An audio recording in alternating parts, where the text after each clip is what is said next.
Hermanos, nos da gusto saludarlos. Los invito a que consideremos un tema que tiene por nombre la transición hacia la gracia. Todos hemos pasado por etapas de transición. De la niñez pasamos a la adolescencia, de la juventud a la vida adulta, y hemos visto que siempre es bueno que contemos con ayudas, con apoyos para estas etapas de transición, y hemos visto que también toman su tiempo. Hay una transición en la que participan todos los que vienen a Cristo. Esta es la transición hacia la gracia. Todas las personas que son salvas, reconciliadas con Dios por medio de la fe en Cristo, deben transitar de diversas formas de vida y de creencias a la gracia de Dios. Desde que la iglesia empezó en el primer siglo después de Cristo, los creyentes también tuvieron que pasar por esta transición de la ley de Moisés a la gracia del Evangelio, y también nosotros debemos hacerlo. Así que para iniciar este tema, primero vamos a ver qué es la gracia. Y una definición del tiempo de los reformadores dice de esta manera: la gracia es la acción soberana y gratuita de Dios, por medio de la cual Él otorga salvación a los pecadores que son incapaces de salvarse por sí mismos. Los reformadores, a fin de ayudar a las personas a transitar hacia la gracia de Dios, usaban una expresión en latín que se lee como sola gratia y que en español significa solo por gracia. Esto tenía el propósito de que las personas entendieran que no había otra forma de ser salvos, sino solo por la gracia de Dios, que no había otro ritual, que no había otra institución, que no había obras nuestras, sino solo la gracia, y que concentraran su fe y su confianza solo en la obra del Señor. Por eso ellos usaban esta expresión, solo por gracia. Un teólogo cristiano, también de la Reforma, llamado Juan Knox, él vivió entre el año 1513 y el año 1572, y que fue el fundador de la Iglesia Cristiana Presbiteriana. Él escribió: la gracia es el favor divino que nos capacita para creer, obedecer y perseverar en la fe, transformándonos a la imagen de Cristo. La gracia es el favor divino que nos capacita para creer, para obedecer y para perseverar en la fe, transformándonos a la imagen de Cristo. Bueno, a los judíos del primer siglo que habían creído en el Evangelio, también les costaba trabajo comprender la gracia y transitar hacia ella. De hecho, esta epístola, que se llama a los Hebreos, se escribe precisamente a aquellos que se encontraban en este tiempo de transición de la ley de Moisés a la gracia del Evangelio, para apoyarlos, para enseñarlos, para guiarlos. Esta epístola, recordemos que se escribió antes del año 70 después de Cristo, porque todavía estaba el templo de Jerusalén y los sacerdotes y los sacrificios de la ley, pero al mismo tiempo ya estaba la iglesia cristiana, que había nacido el día de Pentecostés, recordemos, 50 días después de la resurrección del Señor Jesús. Así que hubo un tiempo donde convivían la iglesia con la nación de Israel, con sus costumbres propias de la ley. Aquellos primeros cristianos se reunían como iglesia, de hecho, en el templo de Jerusalén, y ahí veían a los apóstoles, y entendemos que también veían en ese lugar a los sacerdotes. Entendemos que ellos veían a sus familiares guardar los sábados, guardar la costumbre de la circuncisión o el mandamiento del pacto de la circuncisión, y no era fácil para ellos vivir en la gracia, que ya no consideraba muchas de las reglas del tiempo de la ley. Y precisamente por no entender este tiempo de transición, muchos judíos visitaban a las iglesias cristianas y les decían que debían guardar el pacto de la circuncisión, que debían guardar los días de reposo, que debían abstenerse de ciertos alimentos, y ellos no querían dejar los mandamientos de la ley. Era un tiempo de transición. Incluso para el mismo apóstol Pedro fue difícil entender esta transición y tomar una postura ante distintos grupos. Y el apóstol Pablo en Antioquía le resiste. En Gálatas 2:14 leemos lo que el apóstol Pablo dijo. Él dice: pero cuando vi que no andaban rectamente conforme a la verdad del evangelio, dije a Pedro delante de todos: si tú siendo judío vives como gentil, como los gentiles, y no como judío, ¿por qué obligas a los gentiles a judaizar? Y aquí vamos a subrayar la palabra a judaizar, porque no era correcto llevar a la iglesia al judaísmo y a sus costumbres basadas en la ley. Y después de esto, en el versículo 16 de Gálatas 2, el apóstol Pablo dice la razón por la cual había resistido al apóstol Pedro. Y dice: sabiendo que el hombre no es justificado por las obras de la ley, sino por la fe de Jesucristo. Nosotros también hemos creído en Jesucristo para ser justificados por la fe de Cristo, y no por las obras de la ley, por cuanto por las obras de la ley nadie, aquí lo vamos a poner en mayúsculas, subrayado, porque nadie será justificado. Nadie será justificado por las obras de la ley. Recordemos que aún en el Antiguo Testamento Dios extendió su gracia para guiarlos al arrepentimiento y a la fe en el Mesías que había de venir, que es Cristo Jesús. Pero ¿qué pasa en nuestros días? Ya han pasado 2000 años después de aquella situación que enfrentó la iglesia. Pero vemos que sigue habiendo confusión en cómo entender el Antiguo Testamento, en cómo aplicarlo a nuestras vidas.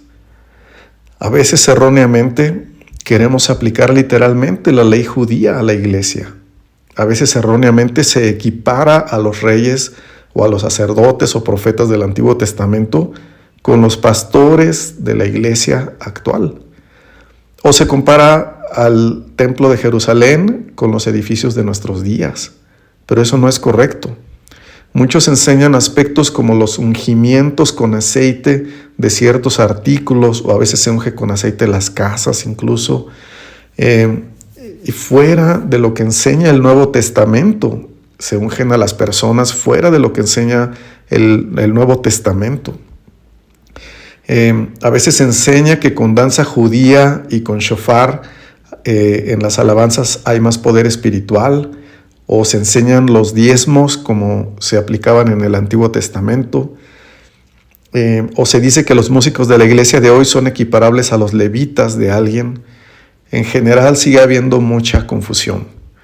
Por esto, el escritor de la Epístola a los Hebreos, en el capítulo 12, versículos 18 al 24, le escribe a los judíos que no sabían si actuar conforme a la ley o conforme al Evangelio. Y no solo a los judíos, sino a la iglesia del primer siglo. Y les dice: porque no os habéis acercado al monte que se podía palpar y que ardía en fuego, a la oscuridad, a las tinieblas, a la tempestad, al sonido de la trompeta y a la voz que hablaba, la cual los que la oyeron rogaron que no se les hablase más, porque no podían soportar lo que se ordenaba.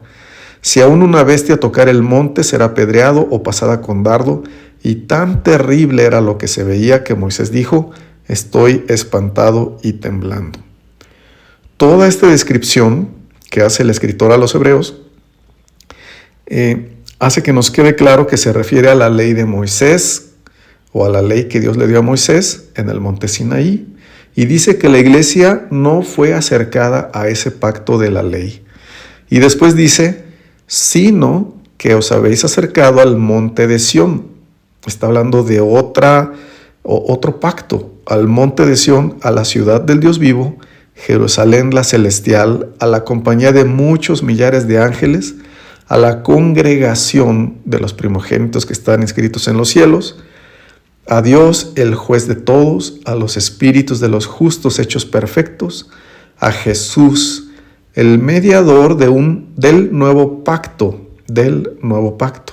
y a la sangre rociada que habla mejor que la de Abel. Está hablando de la sangre de Cristo. Vemos que los creyentes han sido acercados a Jesús, el mediador de un nuevo pacto. Este pacto no se basa en la ley de Moisés, ni en la circuncisión, ni en el guardar el sábado, sino en la eficacia de la sangre de Cristo derramada por nosotros. Si yo creo y confío en la suficiencia de la sangre de Cristo, ya no añadiré otros esfuerzos, ni disciplinas, ni rituales para buscar la salvación completa y la reconciliación completa, el perdón completo de mis pecados. Ya solamente voy a confiar en la eficacia de la sangre de Cristo que fue derramada en la cruz por nosotros. Entonces, hermanos, vamos a terminar considerando que si este tema fuera menor, si este tema fuera algo menor, el apóstol Pablo no hubiera confrontado al apóstol Pedro. Pero este tema no es menor, porque si alguien creía que debía vivir bajo ciertos parámetros de la ley para ser salvo, corría el riesgo de no ser salvo. Como dijo el apóstol Pablo, sabiendo que el hombre no es justificado por las obras de la ley, sino por la fe de Jesucristo. Y después dijo, por cuanto por las obras de la ley nadie será justificado.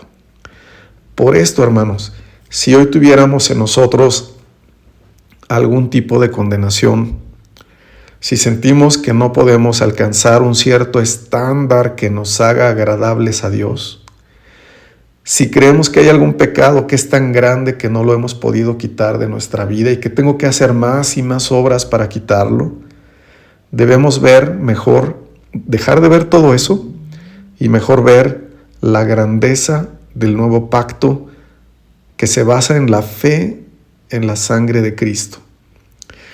Ese nuevo pacto nos es dado por gracia, por medio de la predicación del Evangelio, de la obra de la cruz de Cristo, para que creyendo solamente en Cristo y su obra perfecta de redención en la cruz, seamos completamente perdonados y reconciliados con Dios por la eternidad.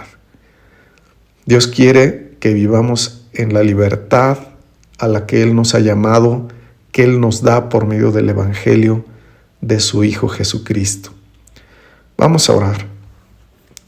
Padre Celestial, quizás hemos sentido alguna condenación por nuestros pecados o hemos sentido que no alcanzamos cierto estándar en el cual tengamos paz en el corazón, sabiendo que hemos sido plenamente reconciliados. Y todo esto es porque quizá nos cuesta trabajo la transición hacia la gracia, pero gracias porque tú nos diste tu palabra para que no pongamos nuestra mirada en alguna institución, en algún ritual, en alguna obra de la ley, para que no pongamos nuestra vida espiritual basada en un legalismo lleno de reglas y de cargas que no pueden traer salvación.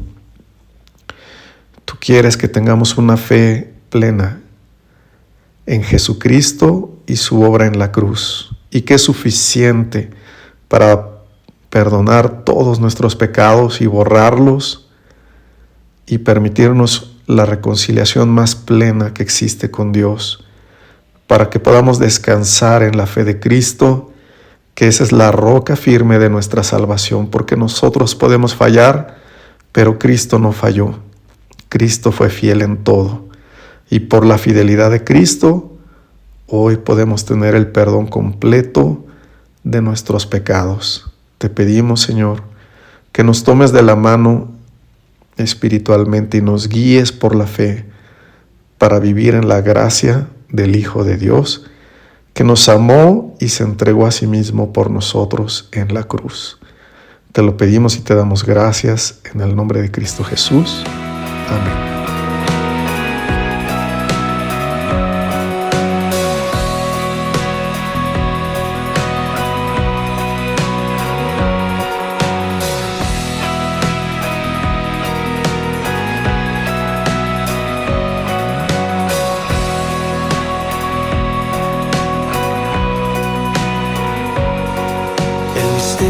De la cruz no puedo comprender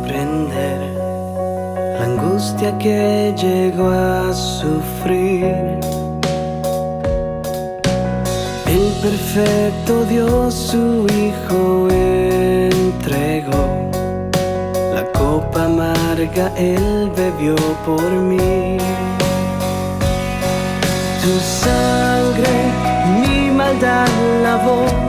Gracias Cristo, fue satisfecha la ira de Dios. Gracias Cristo, tu enemigo fui y me siento a tu mesa. Gracias Cristo.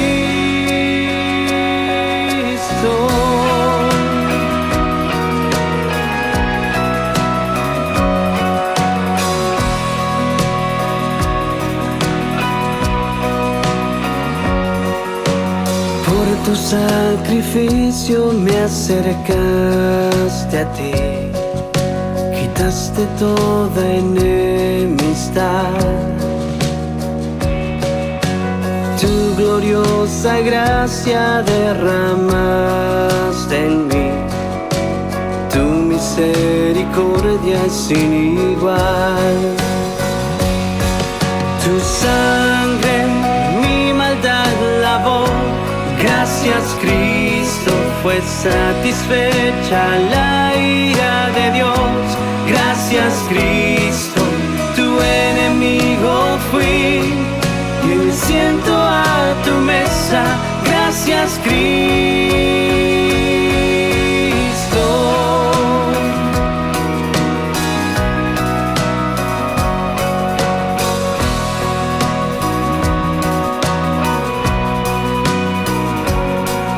Amante de mi ser, quiero vivir por ti. Amante de mi ser, quiero vivir por ti. Amante de mi ser, quiero vivir por ti. Amante de mi ser, quiero vivir por ti. Tu sangre mi maldad lavó. Gracias Cristo, fue satisfecha la ira de Dios. Gracias Cristo, tu sangre mi maldad lavó. Gracias Cristo, fue satisfecha la ira de Dios. Gracias Cristo, tu enemigo fui y hoy me siento a tu mesa. Tu enemigo fui, hoy me siento a tu mesa. Gracias Cristo. Oh, gracias Cristo. Gracias Jesús por tu sacrificio de amor. Oh, gracias Cristo. Gracias te doy Jesús.